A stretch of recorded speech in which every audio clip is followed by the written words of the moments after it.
Kayak pasar.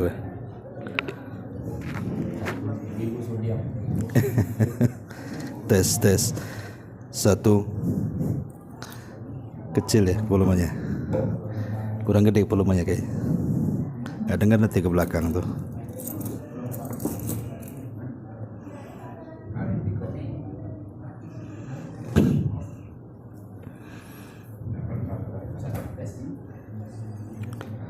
Bismillahirrahmanirrahim. Assalamualaikum warahmatullahi wabarakatuh. Bihamdillah wassalatu wassalamu ala rasulillah wa ala alihi wa sahbihi wa mawalah wa la hawla wa la quwata illa billahi wa ba'du. Ma'asyiral muslimin wal muslimat rahimani wa rahimakumullah. Alhamdulillah, di malam hari ini kita kembali duduk di majelis ilmu. Salawat teriring salam tetap kita hadiahkan kepada Rasul kita Nabi besar Muhammad sallallahu alaihi wasallam. Pembahasan di malam hari ini biasa kita mengkaji tafsir. Entah kenapa tadi pagi saya lihat YouTube tentang kasus pembunuhan yang sedang viral. Vina Cirebon itu. Kemarin saya juga membahas di Al-Fajr itu tentang mungkinkah seseorang kerasukan arwah yang sudah meninggal. Maka berdasarkan Quran Sunnah ya mustahil. Tapi bukan itu yang kita bahas. Saya lihat ada seorang yang memanggil korin daripada yang mati laki-laki itu siapa? Eki katanya. Jadi ada berdua berhadap-hadapan. Kemudian yang satu seperti orang bersemedi, dan di situ dijelaskan dia sedang memanggil korinnya Eki katanya. Untuk apa? Untuk menyingkap kasus dan menyebutkan siapa pembunuh-pembunuhnya. Begitu itunya. Ya sebenarnya sok tahu semua sebenarnya. Udah mendahului penyidik gitu. Jadi yang ingin saya jelaskan di malam hari ini seputar jin korin. Ini menarik, kita akan bahas putar jin korin. Betulkah jin korin bisa dipanggil? Dan siapa jin korin ini? Ma'asyiral muslimin wal muslimat rahimani wa rahimakumullah. Bicara tentang jin korin, Al-Imam Ibn Utsaimin rahimahullahu ta'ala ketika memberikan penjelasan tentang siapa jin korin itu, maka beliau mengatakan al-qarinu huwa syaitan. Qarin itu adalah syaitan. Musallatun 'alal insani biidznillah azza wajalla.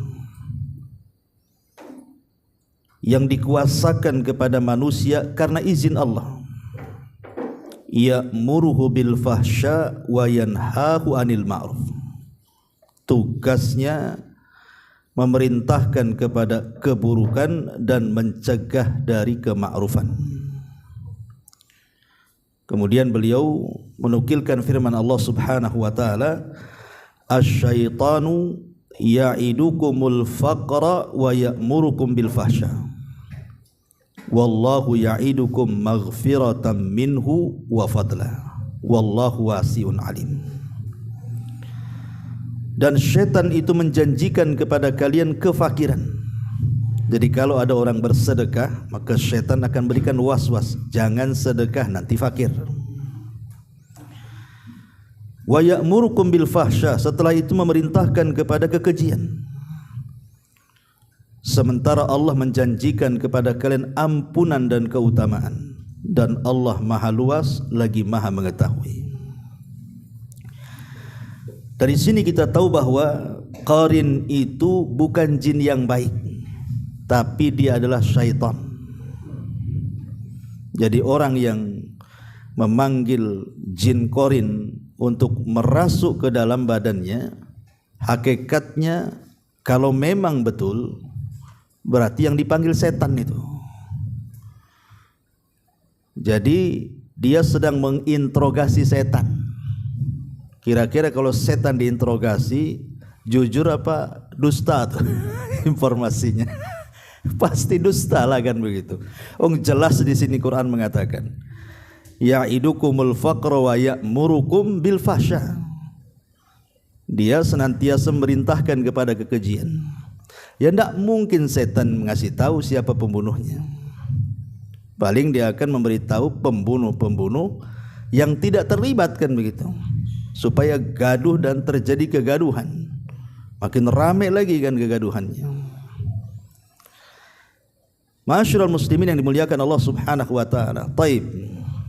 Sedikit kita akan bicara tentang qarin dulu. Ada beberapa ayat dalam Al-Qur'an yang menjelaskan tentang jin qarin ini, dan juga beberapa hadis Nabi SAW kita baca dulu baru kita jelaskan. Yang pertama disebutkan dalam surah An-Nisa 38. Allah Subhanahu wa taala berfirman, walladzina yunfikuna amwalahum ria'an nas wala yu'minuna billahi wala bil yaumil akhir wa man yakuni syaitan lahu qarinan fasa'a qarina. Orang-orang yang menginfakkan harta mereka karena ria kepada orang lain, dan orang-orang yang tidak beriman kepada Allah, tidak pula beriman kepada hari akhir, maka sesiapa yang menjadikan setan sebagai temannya, ketahuilah bahwa dia adalah seburuk-buruk teman. Di sini ada kalimat wa man yakuni syaitanu lahu qarinan fasa'a qarina. Maka siapapun yang menjadi teman setan, maka setan adalah seburuk-buruk teman. Jadi qarin itu adalah teman yang melekat pada badan kita. Kemudian juga disebutkan dalam surah Qaf ayat 27. Allah Subhanahu wa taala mengatakan, qala qarinuhu rabbana ma atghaituhu walakin kana fi dhalalim ba'id. Yang menyertai dia berkata, maksudnya qarinnya, ya Tuhan kami, aku tidak menyesatkannya, tetapi dialah yang berada dalam kesesatan yang jauh. Jadi nanti jin qarin itu pada hari kiamat akan berlepas diri itu dan mengatakan, aku enggak nyesetin dia kok, katanya. Dia yang sesat sendiri, katanya. Ini juga menunjukkan bahwa adanya jin qarin. Kemudian terulang dalam surah Fussilat ayat 25. Allah Subhanahu wa taala mengatakan di sini, wa qayyadna lahum qurana'a fazayyanu lahum ma baina aydihim wa ma khalfahum. Dan kami tetapkan bagi mereka teman-teman setan yang memuji-muji apa saja yang ada di hadapannya dan apa yang ada di belakangnya. Di sini ada kalimat qurana, teman-teman setan, maksudnya jin qarin. Kemudian juga disebutkan dalam surah Qaf. Itu surah Qaf ini sebenarnya ada dua kalimat qarin disebut di situ. Pertama dalam surah Qaf 23, wa qala qarinuhu hadza ma ladayya atid, dan yang menyertai mereka berkata, ini adalah catatan amal yang tersedia pada sisiku. Kemudian terulang pada ayat Qaf yang ke-27 tadi yang dibaca, qala qarinuhu rabbana ma adghaituhu walakin kana fi dhalalim ba'id. Yang menyertai mereka pula berkata, ya Tuhan kami, aku tidak menyesatkan tetapi dialah yang ingin sesat sendiri. Artinya bahwa qarin itu memang ada berdasarkan nas Quran dan beberapa ayat, ya, enggak perlu kita baca semua karena banyak pembahasannya. Adapun dalam hadis Nabi sallallahu alaihi wasallam sebutkan dalam riwayat Ibnu Mas'ud radhiyallahu an, kata Nabi sallallahu alaihi wasallam, ma minkum min ahadin illa wa qad wukila bihi qarinu minal jinni. Setiap orang di antara kalian telah diutus untuknya seorang qarin atau pendamping dari kalangan jin. Sahabat bertanya, wa iyyaka ya Rasulullah, termasuk engkau juga ada qarinnya wahai Rasul?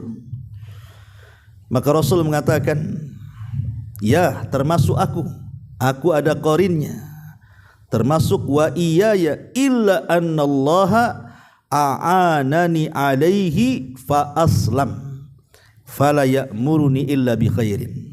Kata Rasul, ya, termasuk saya ada qarinnya, akan tetapi Allah telah menundukkan qarin itu kepadaku sehingga dia masuk Islam, sehingga dia tidak merintahkan kecuali kebaikan. Kalimat aslam ini menjadi polemik para ulama. Al-Imam An-Nawawi rahimahullahu ta'ala ketika menjelaskan hadis ini, kalimat fa'aslama itu ada dua harakat di akhirnya. Bisa dibaca fa'aslamu, maka lain artinya.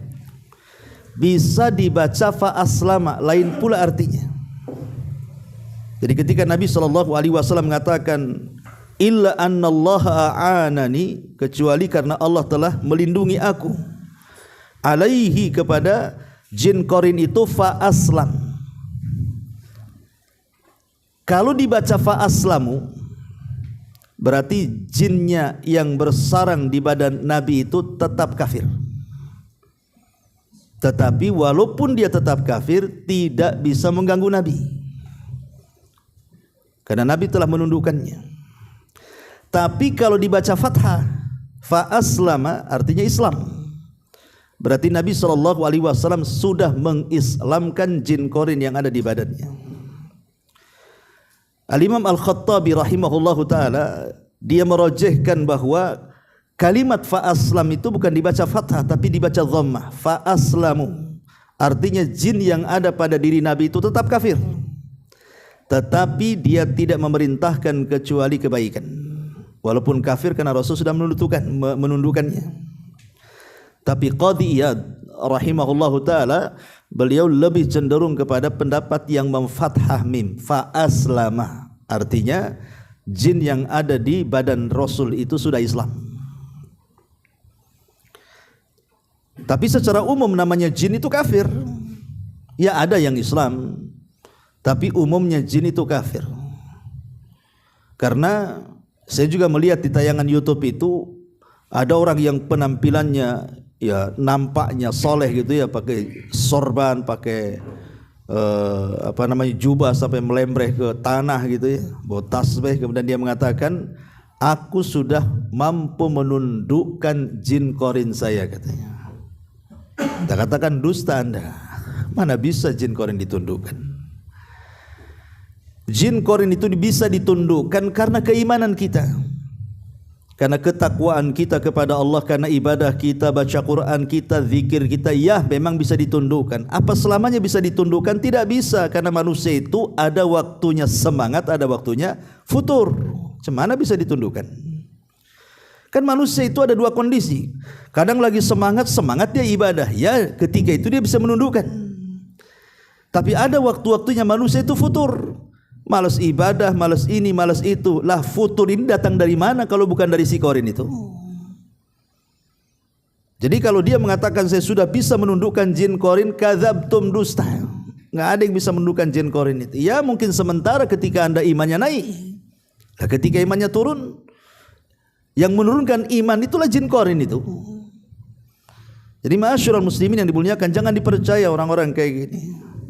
Hakikatnya mereka adalah biasanya gerombolan para dukun tuh. Ya. Ma'asyiral muslimin yang dimuliakan Allah Azza wa Jalla, ini hadis yang pertama. Artinya jin qarin ini akan melekat kepada siapapun. Saya, Anda, laki-laki, perempuan, orang biasa, para nabi, para rasul, semua punya jin qarin. Cuman bedanya kalau jin qarinnya para nabi, termasuk Nabi SAW, bagi yang berpendapat tetap kafir, dia tidak bisa apa-apa, karena keimanan para nabi itu tidak pernah berkurang. Tapi bagi yang mengatakan dia Islam, berarti tidak memerintahkan kecuali kebaikan.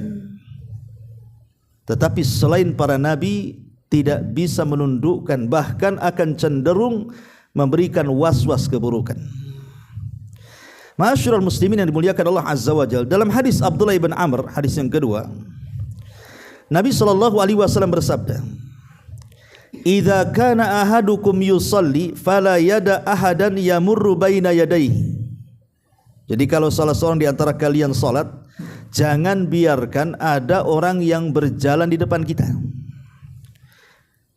Tapi kalau seandainya ada, fa in aba, kalau dia kemudian dihalau tidak mau juga, tetap juga mau berjalan depan kita pada kita sedang salat, fal yuqatilhu, perangi dia, halau dia sebisa kita.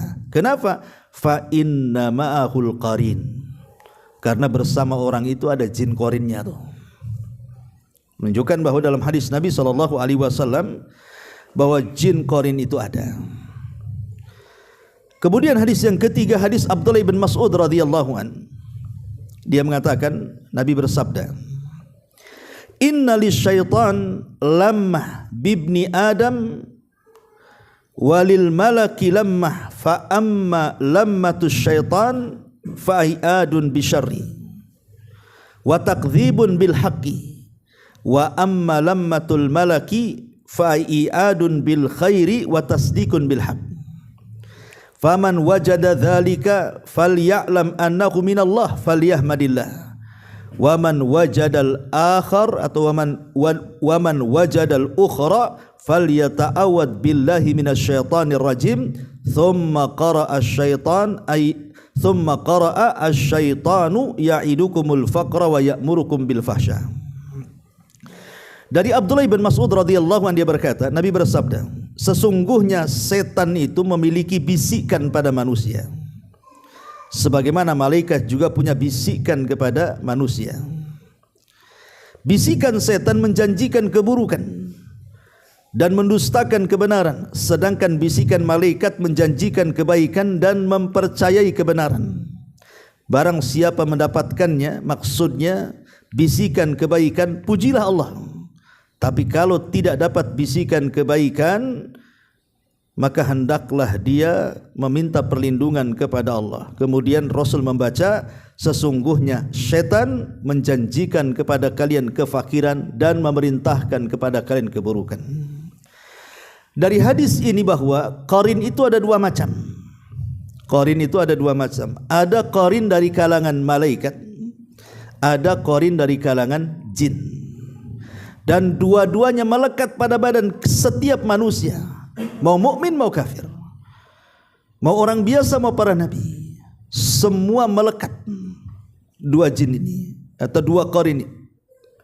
Cuman kalau qarin dari malaikat, itulah yang senantiasa memberikan was-was kepada kita. Kayak antum dari rumah nih, ini dia mau ngaji nih tempat Pak Jul nih, berarti itu bisikan malaikat tuh. Artinya antum melangkah ke tempat ini. Atau antum ingin sholat ke masjid, akhirnya berangkat ke masjid, berarti itu bisikan dari malaikat. Atau antum mau bersedekah, dan begitu seterusnya. Pokoknya bisikan-bisikan apapun yang bersifat kebaikan berarti dari qarin malaikat. Tapi kalau dari bisikan-bisikan keburukan, tiba-tiba kemudian ingin maksiat, ingin berjalan ke tempat maksiat, ingin memandang maksiat, mendengar maksiat, itulah qarin dari kalangan jin tuh. Jadi ada dua qarin di sini dalam hadis ini, Abdullah bin Mas'ud radhiyallahu an. Ma'asyiral muslimin yang dimuliakan Allah Azza wa Jalla. Kemudian hadis berikutnya, hadis Aisyah. Jadi satu hari Nabi itu berada di giliran Aisyah ummul mukminin radhiyallahu anha. Tiba-tiba Rasul keluar di malam hari itu. Aisyah pura-pura tidur. Ya namanya Rasul istrinya banyak, wajar Aisyah cemburu. Jangan-jangan dia ke istri yang lain nih. Makanya dia mengatakan faghirtu alaih, aku pencemburu. Masa giliranku dia keluar, jangan-jangan ke istri yang lain kan itu. Nanti antum merasa kalau antum poligami. Kalau belum poligami tak tahu ya. Istri masih aman-aman aja tuh. Kalau poligami tak aman tuh matanya ya. Faja'a fara'a ma asna, tiba-tiba aku pun mengikuti dari belakang. Kemudian Nabi SAW tahu ada yang ngikutin di belakang itu. Rupanya Nabi SAW mengatakan, malaka ya Aisyah, ada apa engkau ngikuti aku Aisyah? Apakah engkau cemburu? Kemudian Aisyah mengatakan, mali la yughar mithli ala mithlik, bagaimana aku tidak cemburu kepadamu hai Rasul? Maka Nabi SAW mengatakan, aqad ja'aki syaitanuki, apakah telah datang setanmu hai Aisyah, katanya. Itu yang bisikan setanmu ya, sehingga kau nuduh-nuduh aku akan ke istri yang lainnya ya. Maka qalat Aisyah mengatakan, ya Rasulullah, awa ma'i syaitan, apa aku ada setannya, katanya Aisyah. Maka Nabi SAW mengatakan, nam ya, kau ada setannya, kata Nabi. Fakultu wa ma'akulli insan, apa setiap manusia juga ada setannya? Maka Rasul mengatakan, nam ya, setiap manusia ada setannya. Maka Isa mengatakan, wa ma'aka, bagaimana dengan kamu? Kamu juga ada setannya, katanya. Seni detail tanya-tanyanya. Maka Rasul mengatakan, na'am ya, aku juga ada setannya, katanya. Walakin Rabbi a'anani alaihi hatta aslam, tapi Rabbku telah menjaga aku dari setanku sehingga dia aslam. Kalau dibaca fathah berarti dia masuk Islam, kalau dibaca dhammah berarti dia tidak mengganggu, gitu maksudnya. Ma'asyiral muslimin yang dimuliakan Allah Subhanahu wa taala. Taib, setelah banyak riwayat-riwayat, saya tidak akan baca banyak-banyak. Kita akan ringkas saja. Lalu apa pekerjaan jin qarin itu sebenarnya? Apa sih pekerjaan jin qarin itu? Ulama mengatakan ada sekitar 4 kurang lebih.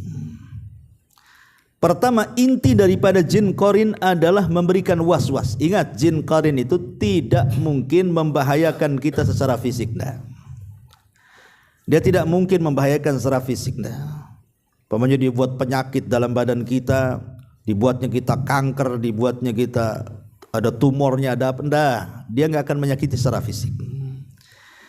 Dia hanya memberikan was-was saja. Jadi tugas jin qarin itu yang pertama ngasih was-was.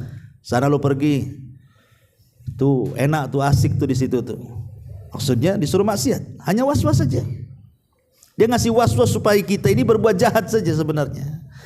Melakukan kezaliman, melakukan maksiat, melakukan kemungkaran. Itu tugas dia, ngasih was-was saja. Tapi ingat, was-was syaitan itu lebih ampuh. Was-was syaitan itu luar biasa, ikhwatu fiddin, muliakan Allah Azza wa Jalla. Karena setan tidak bisa narik tangan kita, ayo kita ke tempat maksiat, tidak bisa dia narik-narik kita itu. Dia hanya ngasih was-was, berangkat sana, akhirnya berangkat kan gitu ya. Itulah kekuatan was-was mereka itu. Ini yang pertama. Yang kedua, terkadang juga syaitan itu datang saat kita ini tertidur. Boleh jadi sebelum tidur, boleh jadi kita ini tidak wudu, kemudian tidak berzikir, tidak berdoa, langsung main tidur saja. Maka qarin ini terkadang dia masuk dalam mimpi kita. Entah kemudian dalam mimpi kita itu dimimpikan kita ketemu genderuwo, kita ketemu makhluk-makhluk yang menyeramkan atau binatang-binatang yang menyeramkan sehingga kita ketakutan di situ. Intinya membuat mimpi buruk lah. Nah, ini sebenarnya juga menyebutkan bahwa tugas mereka juga diantaranya membuat mimpi buruk. Ini yang kedua. Kemudian yang ketiga, membuat wanita istihadhah. Membuat wanita istihadhah. Istihadhah beda dengan haid, ikhwan.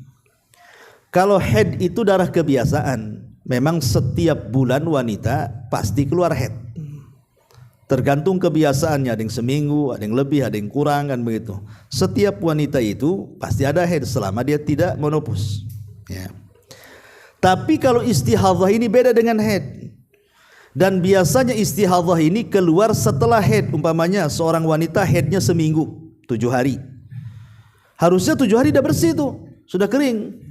Kok ke 8 hari, ke 9 hari kok masih keluar darah? Maka diteliti darah yang keluar di luar kebiasaan haid itu. Karena istihadhah dengan haid itu akan berbeda. Dari kekentalan darahnya beda, dari baunya beda, dari warnanya beda, pokoknya beda. Jadi kemudian kalau wanita kok kemudian setelah masa kebiasaan haidnya masih keluar darah, itulah disebut istihadhah namanya. Lah sebagian ulama mengatakan istihadhah itu adalah pekerjaan qarin. Kenapa demikian? Ini bisa didengarkan para ummahat ya, para ibu-ibu nih. Ini penting nih masalah istihadhah nih. Karena seorang wanita itu kalau tidak bisa membedakan mana darah haid, mana istihadhah, bisa saja dia meninggalkan sholat, meninggalkan puasa, meninggalkan ibadah jadinya kan. Disangkanya haid padahal istihadhah. Sebab hukum istihadhah ini beda dengan haid. Kalau haid tak boleh sholat, tak boleh puasa. Tapi kalau istihadhah ini harus tetap sholat, harus tetap puasa seperti orang bersih. Cuman bedanya dia keluar darah. Ya, cukup dia mandi sekali saja, kemudian setiap mau sholat cukup wudu dan membersihkan tempat najisnya saja. Lah kadang-kadang kalau orang tidak paham membedakan mana istihadhah, mana darah haid, akhirnya meninggalkan sholat, meninggalkan puasa kan, meninggalkan kewajiban akhirnya kan, berdosa dia. Makanya seorang wanita harus cerdas mencermati darah yang keluar antara darah kebiasaan yang disebut dengan haid dengan darah yang bukan kebiasaan, namanya istihadhah. Lah sebagianlah mengatakan istihadhah ini pekerjaan qarin. Ini yang ketiga. Yang keempat, terkadang qarin ini dia tasyakul. Tasyakul dengan orang yang diqarininya. Ingat, dia tidak bisa membentuk yang bukan qarinnya, yang bukan orang yang diqarininya. Pamannya qarin saya tidak bisa membentuk rupa antum, wajah antum, dia hanya bisa membentuk wajah kita saja. Inilah yang terkadang isu-isu di masyarakat itu, kalau ada orang meninggal tiba-tiba dia hidup lagi, nongkrong di jembatan jadilah hantu jembatan, nongkrong di sumur jadi hantu sumur. Enggak, aku lihat memang dia. Enggak mungkin lah dia mati kok, masih dia yang nongkrong di situ, kan? Karena ini pernah kejadian, ini di Jawa Barat ya, di kampung saya dulu. Itu gitu, ada kejadian orang mabok kemudian overdosis akhirnya meninggal. Zaman bahula kita tahu kan, namanya hantu-hantu itu kan menyeramkan zaman dulu tuh. Zaman sekarang mana ada anak muda aja pacaran di kuburan. Dia hantunya kan gitu. Orang dulu kan ngeri-ngeri kan, kalau ada orang meninggal dan meninggalnya tidak wajar, orang kampung itu seminggu gak keluar dia. Sak preman-premannya gak keluar, takut hantu juga orang dulu. Jadi tersebarlah isu bahwa si preman yang mati karena overdosis minuman keras itu katanya suka nongkrong di jembatan katanya. Itu tersebar isu tuh. Ya kalau kita masih anak-anak, masih kecil-kecil, ya saja, makin takut lagi kan gitu.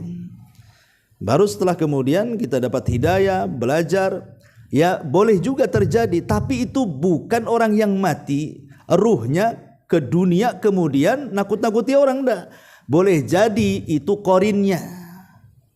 Dan itu pernah saya tanyakan kepada Syekh Adnan, guru saya di Yaman, ya, apakah orang yang gentayangan itu memang dia hidup lagi setelah kematian kemudian jadi hantu? Tidak ada.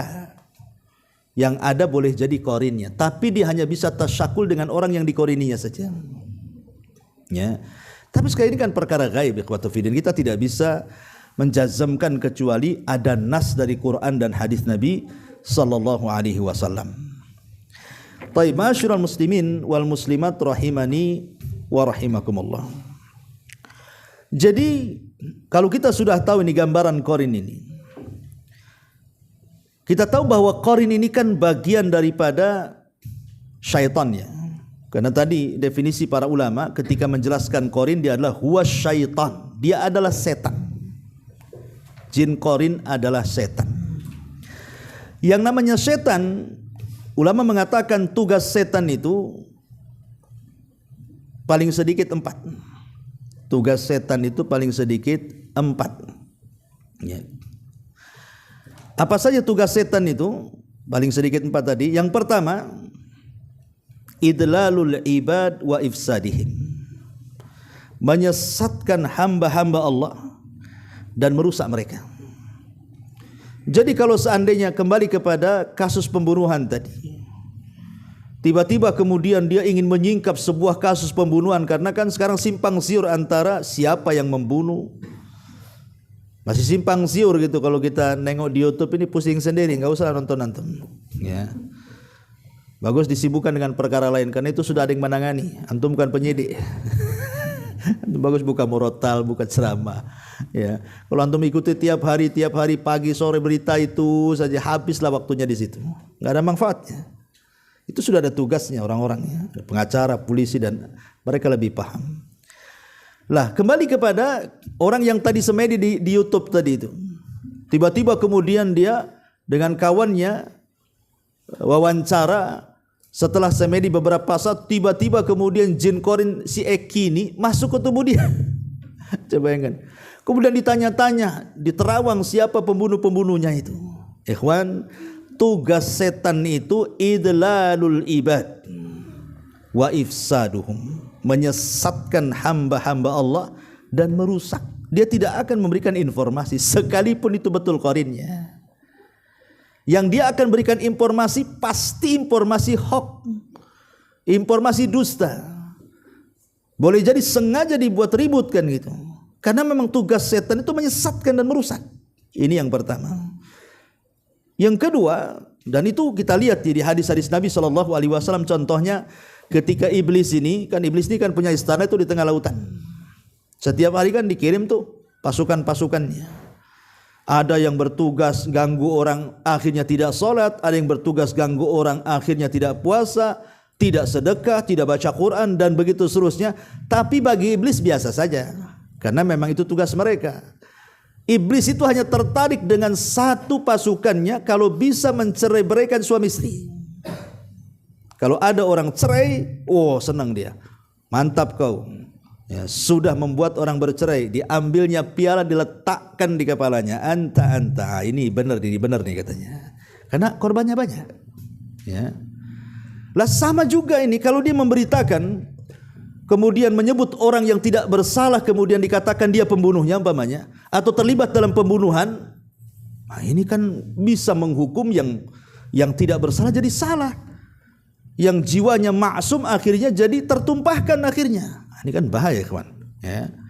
Maka jangan kemudian percaya dengan syaitan. Yang kedua,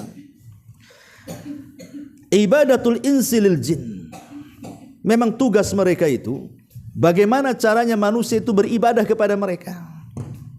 Itu tugas mereka. Makanya Allah mengatakan di dalam surah Al-Jin kan jelas sekali itu, bahwa ada sekelompok manusia itu mereka meminta perlindungan kepada sekelompok jin kan.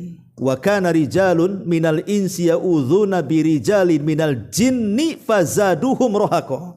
Ada sekelompok manusia itu meminta perlindungan kepada jin, maka jin itu menambah kekufurannya. Memang tugas mereka seperti itu. Yang ketiga, bahwa setan atau jin-jin itu mereka mengajarkan sihir. Jadi tugas mereka itu adalah mengajarkan sihir. Makanya para dukun, paranormal, bomo dan yang semacamnya itu guru-guru mereka adalah setan. Jadi ketika mereka itu kemudian menyakiti orang, yang mengajari sihir itu ya setan itu. Karena setan berperan dalam sihir itu. Kemudian yang keempat, adhiyatul bashar wa idrar bihim. Terkadang bukan hanya sekedar menyesatkan, merusak, membuat orang ibadah kepadanya, mengajari sihir. Lebih daripada itu terkadang menyakiti badan. Makanya lihat orang di sihir itu, kadang ada yang lumpuh bertahun-tahun, kadang dokter tidak tahu penyakitnya apa, medis tidak tahu sama sekali, karena itu sihir. Terkadang sampai mati orang itu dibuatnya. Ini kan bahaya ya. Dan jin ini macam-macam kan gitu mengganggu manusia itu. Terkadang kemudian dia masuk ke badan manusia kemudian kesurupan. Seperti kasusnya ini kan, dia sengaja dimasukkan ke badannya supaya kesurupan, akhirnya ngomong dia. Ikhwan, informasi dari jin itu tidak bisa dipercaya. Informasi, walaupun jin muslim yang masuk.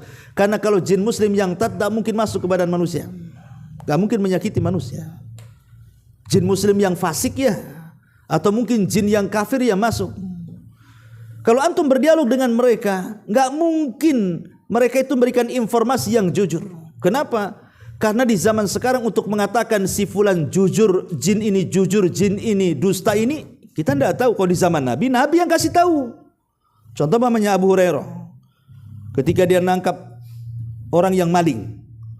Kemudian yang maling ini mengatakan, janganlah lepaskan aku wahai Abu Hurairah.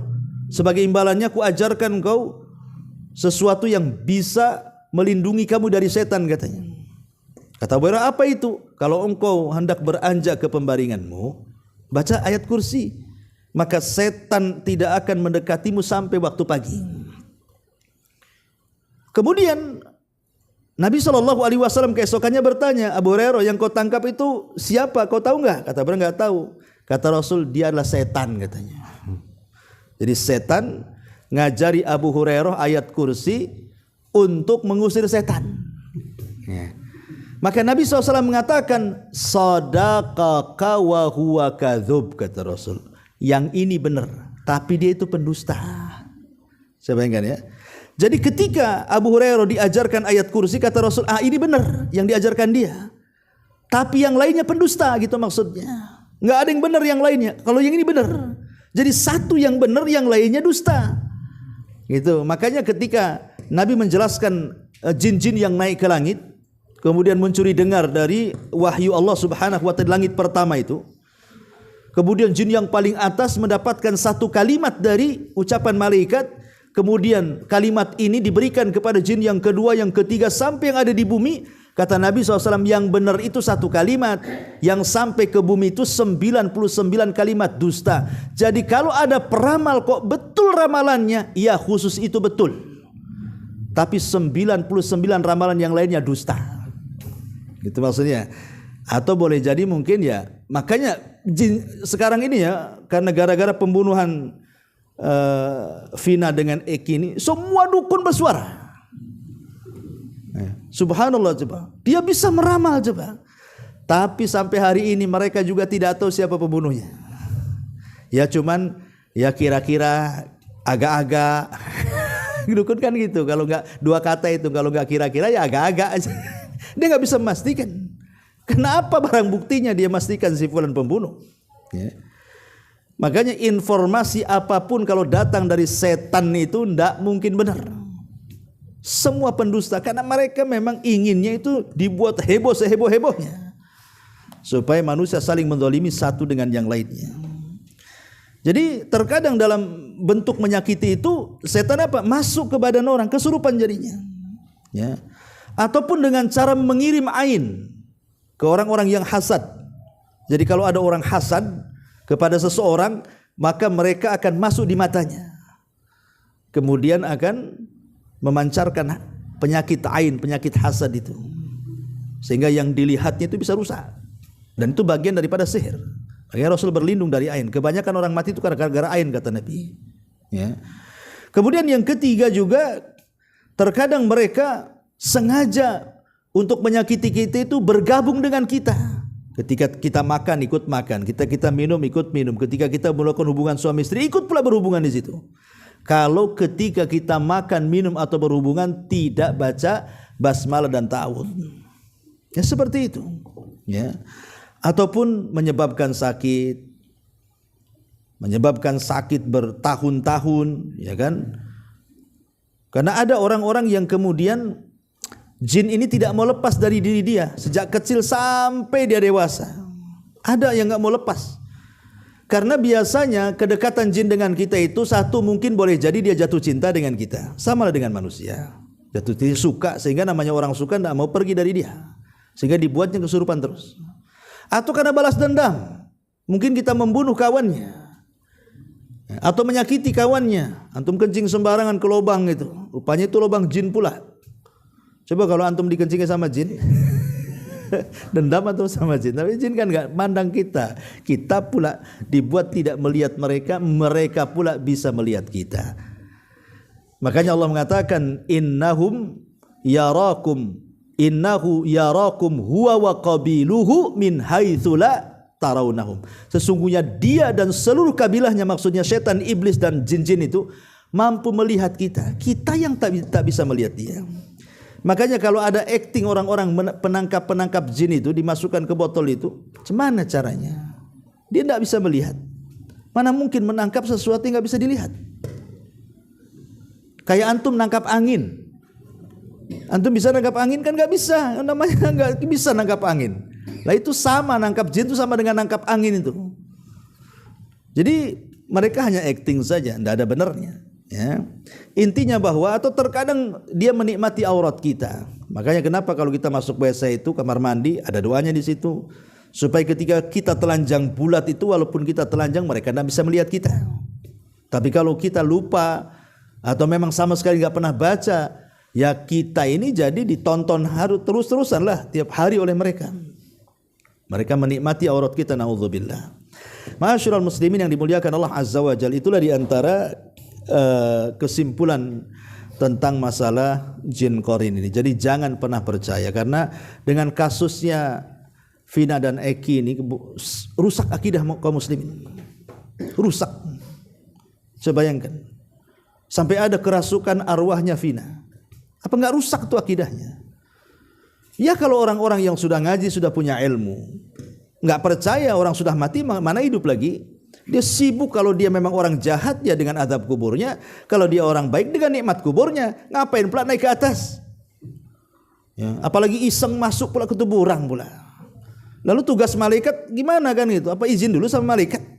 Mau ke atas dulu, mau ini godain orang? Gimana logikanya nggak masuk? Ya, ini kan merusak akidah Islam. Karena apa? Kalau sampai dipercaya ada arwah orang yang sudah meninggal masuk ke jasad orang yang masih hidup, berarti kan satu jasad dua ruh tuh. Mungkin satu jasad dua ruh? Mustahil, karena masing-masing jasad itu sudah satu ruh.